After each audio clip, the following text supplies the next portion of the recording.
Premier samedi du mois de février 2025. À l'écoute de la chaîne 2, il est l'heure de vous informer. Tout de suite, le sommaire.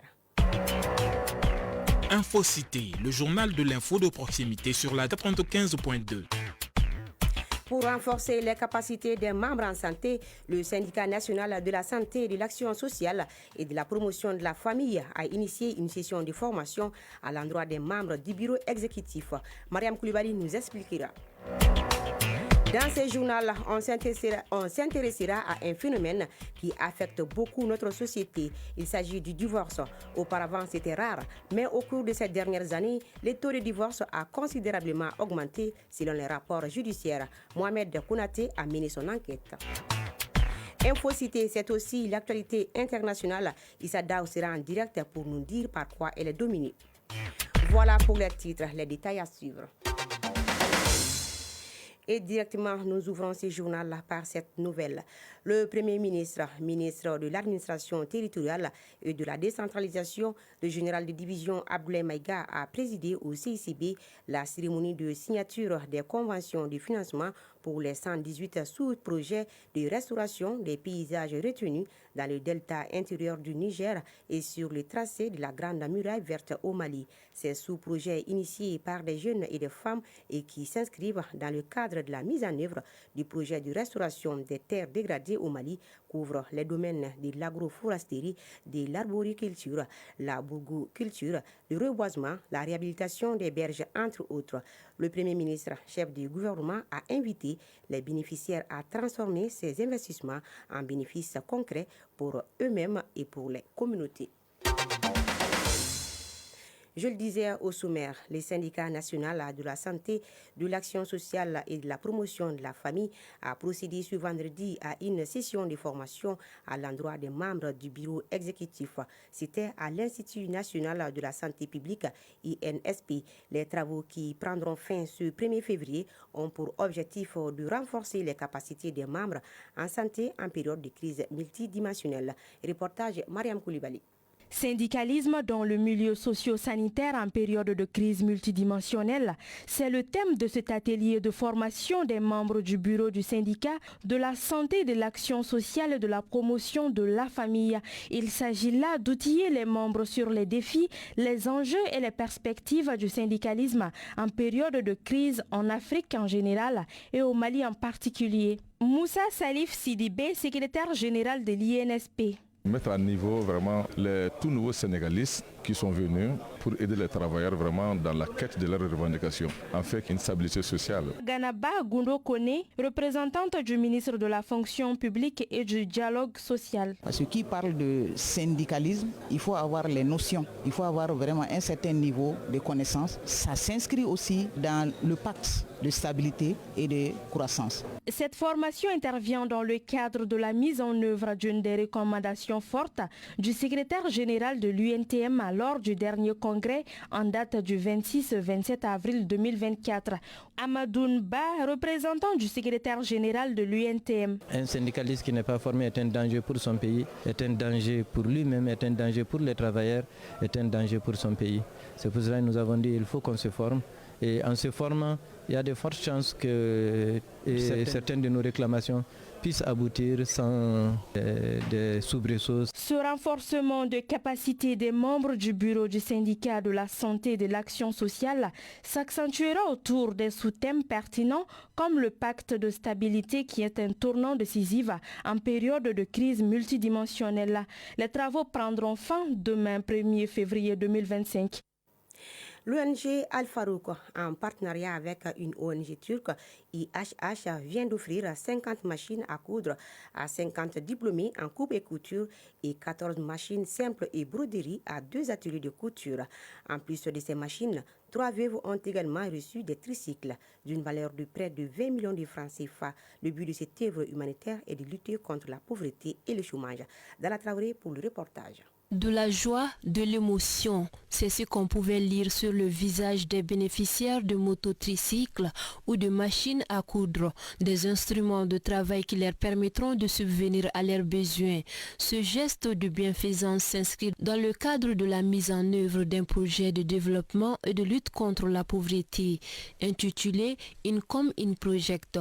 C'est une initiative de l'ONG Al-Farouk en partenariat avec l'ONG humanitaire turque IHH. Abdoulatif Diallo, chef de projet de l'ONG Al-Farouk. Nous avons la distribution de 50 machines à coudre. Il y aura 50 familles qui vont bénéficier. La semaine passée, on avait distribué 10 différents ateliers. Et ce matin, nous allons distribuer 2 ateliers. Il y a aussi 2 petites boutiques dans le quartier Koroboro Boutique. Il y a 3 tuk-tuk. Serda de Yilmaz, coordinateur de l'ONG IHH. Nous sommes là ce matin pour essayer d'aider nos frères et sœurs maliens pour que chacun puisse vraiment avoir un projet de revenu, pour que la personne puisse vraiment s'aider en soi-même et aussi essayer d'aider quelqu'un d'autre. Momsa Djara est l'une des femmes veuves et l'une des bénéficiaires de mototricycles. L'engin reçu est désormais pour elle un moyen de subvenir à ses besoins. Je n'ai pas de mots. Nous sommes vraiment contentes. Je remercie du fond du cœur les initiateurs. C'est une habitude car ils viennent toujours au secours des démunis. On m'a offert une mototricycle. Cela va beaucoup m'aider. Pour s'assurer du bon usage de ces équipements, les donataires entendent mettre en place une équipe d'évaluation et de suivi des différents ménages et ateliers bénéficiaires. Selon l'ONG Al-Farouk et ses partenaires, le projet Income in Project va s'étendre aux autres régions du Mali. Faisons à présent un tour à la place du cinquantenaire où Bamako vibre au rythme du festival Ogobanya. Rendez-vous incontournable de la culture malienne, en particulier les dogons. Si les masques et les danses traditionnelles captivent les visiteurs, un autre élément retient leur attention. Il s'agit de la gastronomie. Immersion dans l'art culinaire dogon avec Djenaba Djigiba. En plus d'être une vitrine de la culture dogon, le festival Ogobanya est aussi un véritable voyage culinaire. Cette année encore, les visiteurs ont pu découvrir et savourer des plats typiques du pays dogon, mais pas que. Divers autres plats y étaient pour permettre aux visiteurs de retrouver chacun son petit bonheur. Cheikh Oumar Toloba, chargé de commission protocole Ogobanya. Ça on appelle trouyou. C'est la base d'arachide et ça c'est le bouilli dogon comme ça. On appelle le rossoul. Voilà. Et ça, c'est le jus de raisin. On appelle les raisins sauvages. On appelle ça sadi. Ça, c'est lors des mariages ou lors des festivités. On fait ça pour remplacer les boissons. La culture dogon, en plus d'être riche, a su garder certaines habitudes depuis des siècles et qui continuent d'être préservées. Cheikh Oumar Toloba. Tels que les pandias des femmes et les pandias des hommes. Ça, c'est obligatoire. Les tasses des femmes, c'est les femmes qui doivent manger sur ça. Et les tasses des hommes, les hommes doivent manger. Salek Doumbia, visiteur. Toutes les régions sont représentées, la gastronomie, les différents plats, que ce soit les taux, les couscous, les yassa, les nadi. Ce qui m'a impressionné le plus, ils sont fiers d'être dogons. Ça, c'est un aspect très important. Jérémy Dolo, exposant. Si nous vendons des bonnes boissons de la qualité, des viandes, ainsi je prends des plats de chair, avec tout ce qui va comme activité ou cérémonie, est fait pour que les dogons puissent vraiment revoir, lutter contre leur nostalgie, c'est-à-dire tout ce qu'on avait au pays dogon, avec les activités, avec nos programmes, on n'aurait pas le temps de retourner au pays dogon. C'est les habitants, je pourrais même de nos parents qui sont au pays dogon, ils feront tout pour amener cette nostalgie. Maïmouna Dolo, visiteuse. Tout est au top ici, on a bien mangé les plats dogon et comme d'habitude, tout était délicieux. Dans une ambiance festive et chaleureuse, le festival Ogobanya prouve une fois de plus que la culture passe aussi par la gastronomie, un patrimoine à préserver et à partager. Il est l'heure de voyager. L'actualité internationale, c'est juste après ça. À présent, le tour d'horizon de l'actualité internationale. Et nous commençons sur le continent. L'actualité internationale tourne autour de la mise en place d'une plateforme multicanale de paiement numérique au Burkina Faso, de l'indemnisation des victimes des manifestations au Sénégal et de la dite des 6 entreprises publiques pour renforcer la transparence au Togo. Issa Dao qui fait son entrée dans ce journal. Issa, bonjour. Bonjour Aïssata. À vous les micros. Au Burkina Faso, le ministère de l'économie et des finances a lancé hier Faso Arzika, une plateforme de paiement numérique multicanal qui contribuera à faciliter le recouvrement des recettes publiques et à améliorer la transparence et l'accès facile des usagers aux services publics. Par ailleurs, les autorités sénégalaises ont annoncé que les familles des 79 personnes décédées au cours des manifestations qui ont secoué les pays entre février 2021 et 2024 vont bénéficier de 10 millions de francs CFA d'assistance chacune, une décision qui intervient avant la mise en place d'une commission de réparation chargée d'indemniser les victimes des manifestations de l'opposition de ces 3 dernières années. Et enfin, au Togo, 6 entreprises publiques seront soumises à un audit, une démarche qui s'inscrit dans le cadre des réformes engagées avec le Fonds monétaire international dans l'optique d'améliorer les performances des sociétés d'État. Toutefois, les résultats de cet audit ne seront disponibles qu'en 2026. Issa, aux États-Unis, les incendies de Los Angeles sont totalement maîtrisés selon les pompiers. En effet, les Cal Fire, l'agence de lutte contre les incendies de l'État californien, a indiqué hier sur son site que les incendies des palissades et d'Eaton étaient maîtrisés à 100%. Ces sinistres ont été les plus destructeurs de l'histoire de la deuxième ville des États-Unis. Pour rappel, ils ont brûlé une surface de plus de 150 km², causant des dégâts dont le coût est estimé à des centaines de milliards de dollars. Voilà, Aïssata, c'était l'essentiel de l'actualité internationale de ce 12 heures. Merci Issa Dao et cette brève nouvelle pour continuer ce journal. L'ancien président allemand Horst Kohler est décédé ce matin à Berlin à l'âge de 81 ans.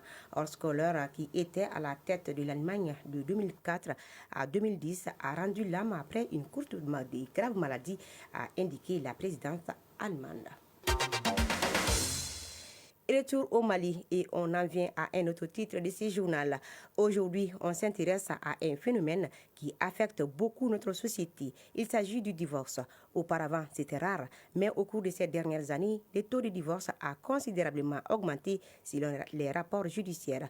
Le divorce, qui est la séparation de 2 personnes mariées après plusieurs tentatives de réconciliation, peut être lié à plusieurs facteurs. Suivant ce dossier signé Mohamed Kounati.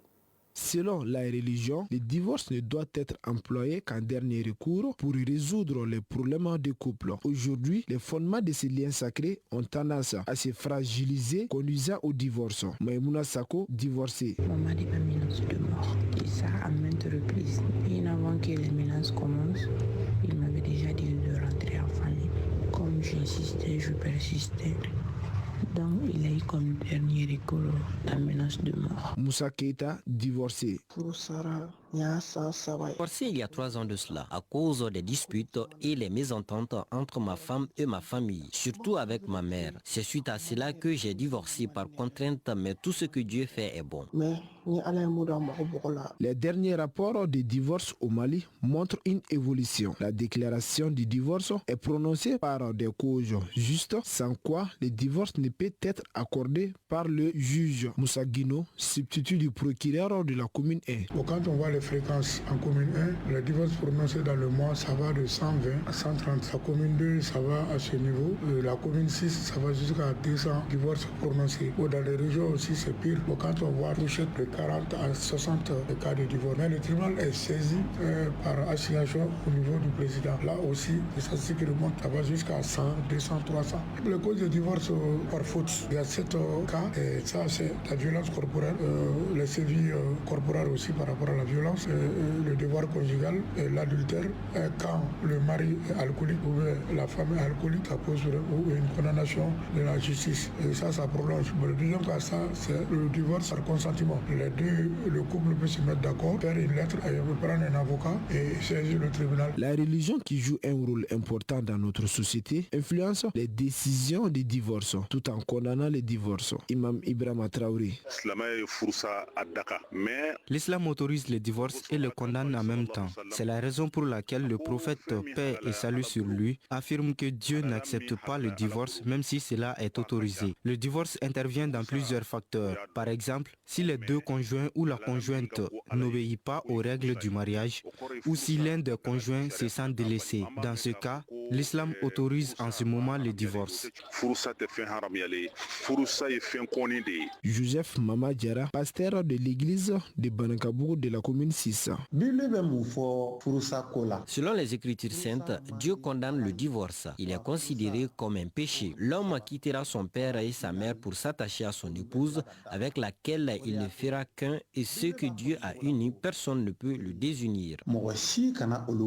Selon Cheikh Fantamadi Traoré, maire adjoint de la commune 3, le divorce ne saurait être la meilleure solution pour les couples. Entre 250 à 300 mariages par an. Je dirais que le divorce est une mauvaise chose, que le nombre de divorces augmente, mais c'est là, autrefois, les jeunes filles étaient préparées avant le mariage. Aujourd'hui, en tant qu'officier d'état civil, j'invite les parents à discuter, à échanger avec les enfants, à les orienter pour les permettre de faire les bons choix. La bonne éducation et le suivi des jeunes avant et pendant le mariage pourront permettre aux unions de durer plus longtemps pour les meilleurs et les pires.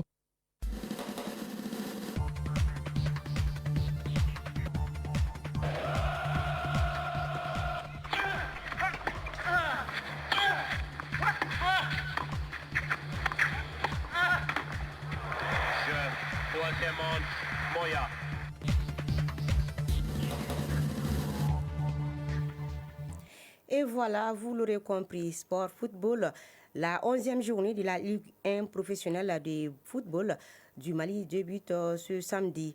En basketball, démarré jeudi dernier, la première journée du championnat national de basketball des premières divisions a pris fin hier vendredi.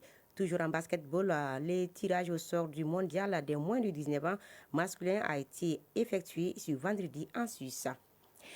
Et nous terminons par cette triste nouvelle. Moussa Kanouté, ex-arbitre international, est décédé jeudi dernier à l'âge de 69 ans des suites d'une courte maladie. Les obsèques se sont déroulées hier vendredi dans la famille à Kalabankoro, Koulouba, en présence du premier vice-président de la FEMAFOOT, d'une forte colonie d'arbitres, des parents, des amis et le monde du football.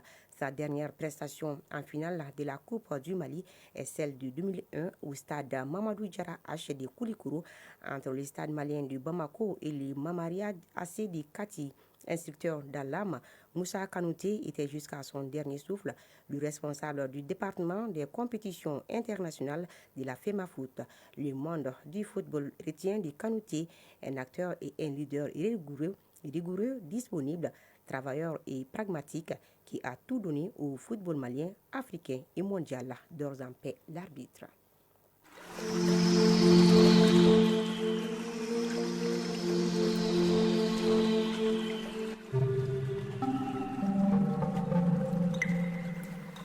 Clin d'œil à la météo à 12h17. Le thermomètre affiche 29 degrés sur Bamako et environ. La maximale attendue sera de 31 degrés Celsius et quant au soleil, il se couchera à 18h33. Et c'est la fin de ce journal-là qui vous a été présenté par Aïssata Dit Koumakani, réalisation Mohamed Kounaté et Samba Sanogo, mise en onde Penandao, mise en ligne Badi Touré, tout coordonné par Sédou Traoré et Jefa Diarra. Un grand merci à vous aussi de votre fidélité à la chaîne 2. Bon appétit si vous êtes à table. Bonne suite des programmes.